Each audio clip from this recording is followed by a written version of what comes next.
channel. If you are new here, make sure you like, comment, subscribe, because I promise you will love it here. So as y'all can tell by the title, today I'll be doing a must-have for a press-on business, basically the foundation of what you need to make your press-on. This is what I started off with before I started my business. Make sure y'all clock in with my business. I actually have on some of my press-ons right now. They are kind of growed out, as you can see, because I've had them on for almost 2 weeks, so you can see the growth underneath. I did have bows on them, but I took them off because of work. We just gonna get straight into it. By the way, y'all, I'm not doing this in no particular order. It's just whatever I see first. First thing we have is a UV lamp. This will be used to cure your nails. So this is for gel nails. Well, you can use this for acrylic also, because you're gonna need your paint to dry.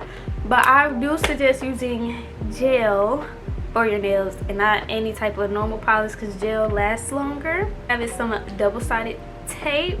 This is really strong. I use this to put inside of my containers for my nails before I ship them off, so they're protected. So I use this double-sided tape to stick the nails onto into the case. Next thing I have is my design brushes. This is not all of them. I have more, but make sure you have some.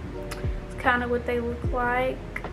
I do use my brushes a lot, especially for French, because that's what the girlies like. Next thing I have is rhinestone glue.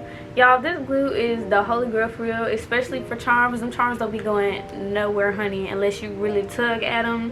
I'll show y'all what it looks like outside of the box so you know exactly what I'm looking like. I'm pretty sure this is what it looks like on Amazon. It's probably like $6 maybe. It's really not that much, but it's definitely worth it for the price, and it cures really fast, so you don't even have to worry about anything. Next thing I have is some alcohol and some dust-free alcohol wipes. Now, I don't know about anybody else, but I use alcohol or acetone on my nails as of buffing, because I don't like to use buffers. It just hasn't been my thing. I just use alcohol, and plus it saves more time. You don't have to get it in a spray bottle. You can just literally get the little bottle from like the dollar store or wherever, your local grocery store. Put it on this pad, wipe it on your nail, boom, you good. Next thing I have is my nail polish pads. So I use these to dump my nail polish on when I'm about to do a design. I just dump my nail polish on this. I'll take it out for you so y'all can see. It just looks like this. You can see the little residue of the nail polish, but it works really well, and it, as you can see, it doesn't leave any polish on it. Just use some alcohol, spray it on there, wipe it off, and it's all gone. I have 2 of them. This is a pack of 2. It's also from Amazon. I really don't remember how much it costs because I got it so long ago, but it's really an essential when you're doing designs, especially French. I have this putty / modeling clay. I use this to put underneath the nail to attach to my stand when I'm doing my nails, so it doesn't go anywhere, and it works really well. I got this from Walmart. Not really too sure how much I paid for it, but I promise you it's the best. And then it doesn't dry out at all. I've been using this same little bit of this wipe for so long and just been waiting on this to dry, and it never has. And I'll leave it out on my desk like until I use it again, and it doesn't dry out. So this will last you a long time. You only need 1 pack. Stuff, of course, you need your actual press-on nails. This is actually a cheap brand from Amazon that I started using. It's only about $6 to $7. Some people use the expensive brand. I think it's like $30. I forgot what it's called. I think it's something with an E. I'll put it on the screen for y'all so y'all know what I'm talking about. Really up to you what brand you use. Personally, I would say use a cheap but good brand to start off with, especially with practice, because you don't want to go really expensive before you know like your potential. I need to do it, and you just want to start with good product. That's also a good idea, but I do encourage people, once you do get into your groove of things, that you do go with the more best product, because the better product, the better potential and outcome for your nails. See, my nails are still on. They're not going nowhere. The only problem that I've had one time is I hit my nail so hard that I cracked it in half. I actually cracked my thumb, if y'all can even tell. You probably can't, but you see that my nail is still on there and it's not going nowhere.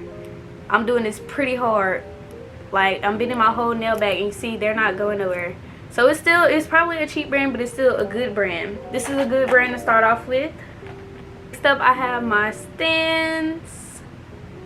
These are the acrylic stands. Now there's two different type of stands that you can use. I think it's the plastic one and one's the acrylic one. One of them has better sturdiness, like it won't fall over. These have fell over on me a few times, but it is good to like start off with. But these are so cheap. These were only $4, so either way, whichever one you choose is going to be cheap. So it really doesn't matter which one you choose. But you see how it has like the hole in it at the bottom? That's what causes it to fall over. But I've never had an issue where it fell over and it messed up my whole set. So if you do end up getting these, they're not bad to have. They still work. Next up, I have my Melody Susie drill. Now I will let you know that this is not an essential. It's just something that I use for shaping. Now if you don't want like the crisp shape, I kind of do like the C curve at the top, if you can kind of tell, and I use my drill for that because it's just been the best option that I have. And plus I already had a drill from when I thought about doing acrylic, so I just use this. If you don't plan on doing that type of shape, you really don't need this. Or if you're not using this to buff or anything, you do not need this. But if you feel like you're gonna be that type of girly to do different shapes and you really want it to be crisp, I would suggest getting an e-file. And of course you're gonna need sanding bins along with this. We have the nail clipper. I do use this. I also do use the little magnets that we have. You can probably see one of them is already on there. You just add the rest on there with your desired length. Now some people use the little scissors, but this is just easier for me, especially with sizing wise. So I suggest getting one of these. If you're like, you don't know too much about nails, I suggest getting this instead of using the scissors. The scissors more for the more experienced people. I don't even use scissors myself, and I've been doing this for a little minute. So if you're a beginner, please get the nail clippers. It's gonna save your life. All right, next we have your top coats. The Beetles top coat is really well. Now this one and the Koopa top coat is really good. I haven't got my hands on the Koopa yet, but it looks very well. They use it in the nail shop. It's been on my nails plenty of times. Looks great, lasts long. This is just a cheaper option. It works really well. And then I have the matte top coat because some girlies like matte, but make sure you're getting a top coat that doesn't peel, because if it does, that will be a big problem when it comes to your press-ons. All right, we have a file next. I don't really use my files much. This is another thing that I just use for shaping, to file down onto my shape once I get the C curve, and also at the end I file it again so my shape can be crisp. So once again, if you don't really plan on doing a really crisp shaping, you don't need a file. This coat nail polishes. Now this brand is a really good brand. It's on Amazon. When it comes, can y'all see that? It don't want to focus. When it comes to base coats, they have a variety of different ones. It comes in a little pack. I think I got this maybe for like $13, and they have the nude, the pink coat, the reddish coat. They give you a white one.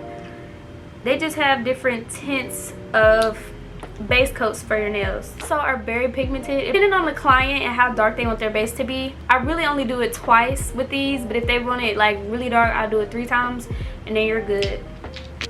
Okay, now we have the little case that I was telling y'all about earlier that I put double-sided tape in. This is what I put my nails in. I can show y'all an example of what my nails look like inside. This is one of my practice sets with the nails inside. As you can see, they're not going nowhere with the double-sided tape. And it looks good, especially on your website. Nails are protected.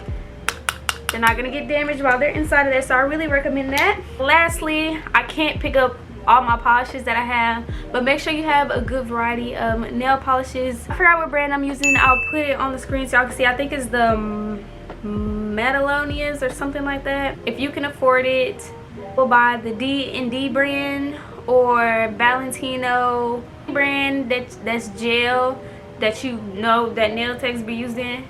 I suggest using that. I'm using the one off Amazon. It's really been doing me well, but I don't plan on using that in the long run. I do plan on upgrading. Really the basics of what you need.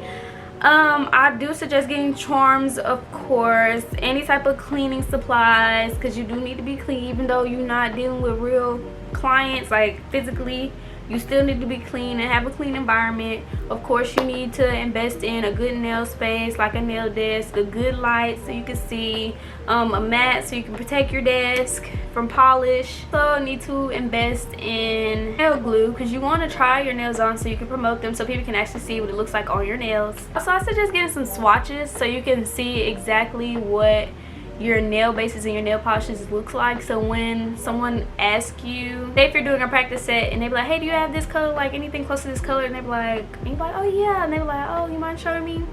You have your swatches ready, like boom, this is what it looks like, which color would you like, yeah, and you can be good. Want more videos like this, make sure you let me know in the comments below. I did plan on doing a video on why I started my business and how I got it up and running. If y'all would like to see that video, make sure you let me know in the comments as well. If you want tips or anything regarding a press-on business, please let me know in the comments because I will more than likely do the video for y'all, because I really had a hard time starting off because I was just watching TikTok videos because there's not really many videos on YouTube about press-on businesses. So now that I know what I know, I would really love to help y'all if y'all need the help. I love y'all. Like, comment, subscribe, please, and I will see y'all in the next video. Bye.